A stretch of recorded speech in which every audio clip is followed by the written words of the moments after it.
have only been one time, but an emotional outburst by a one-time aide to Andre Dickens was enough to get that former city worker hauled off a plane and taken to jail. Good evening, and thank you so much for joining us tonight for Fox 5 News at 5. I'm Tom Haynes. I'm Courtney Bryant. We told you Tuesday about the incident that happened last month involving a man named Ali Carter. His arrest was caught on body camera video.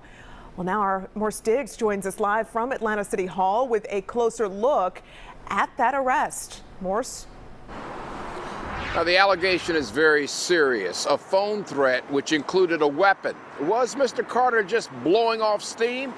Well, the Atlanta police officers tried to explain to him they can't get in the middle of all that. They had to act on an alert from U.S. Customs. Where'd you come from? Jamaica.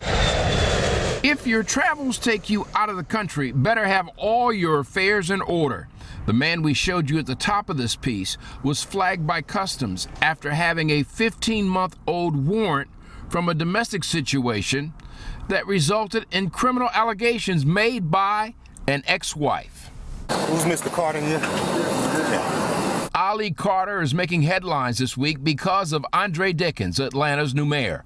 As Ali was being escorted off a jet the evening of December 29th, he tries to tell police their apprehension is a mistake. Do y'all know who I am? Yeah, Ali. No, do you know my job? No, sir. The chief of staff to Andre Dickens. Okay, well, you still have a warrant for your arrest. Yeah. Call the mayor, man. I'm chief of staff to our new mayor, man. Not exactly. Carter's tenure as an employee of the city council, his role as an assistant to then Councilman Dickens, ended last Friday. Back to the allegation. Carter in the body cam video questions the warrant and wants a supervisor to come out after the officers declined his request to call Mayor-elect Dickens. Regardless of anybody coming out, a supervisor, as far as our sergeant, doesn't change the warrant. You still have to warrant to that. It's signed by a judge. It's not signed by a sergeant. It's not signed by a mayor. It's not signed by anybody else except that judge. I mean, what is the warrant for? We just told you, terroristic threats. Carter has an ex-wife who authorities say recorded a phone conversation, a threat allegedly made from Carter involving another man disciplining Carter's child. But as police placed Carter in a holding cell before driving him to the Clayton County Jail, their message to Carter is that a court would have to eventually hash out what did or did not happen back on September 2020.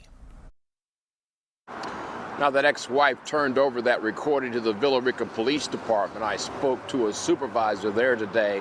That recording is not being released. But to the record there, they know of no other back and forth that's been reported to them between Mr. Carter and that ex-wife, just that one outburst. Live from downtown Atlanta, I'm Morse Diggs, Fox 5 News.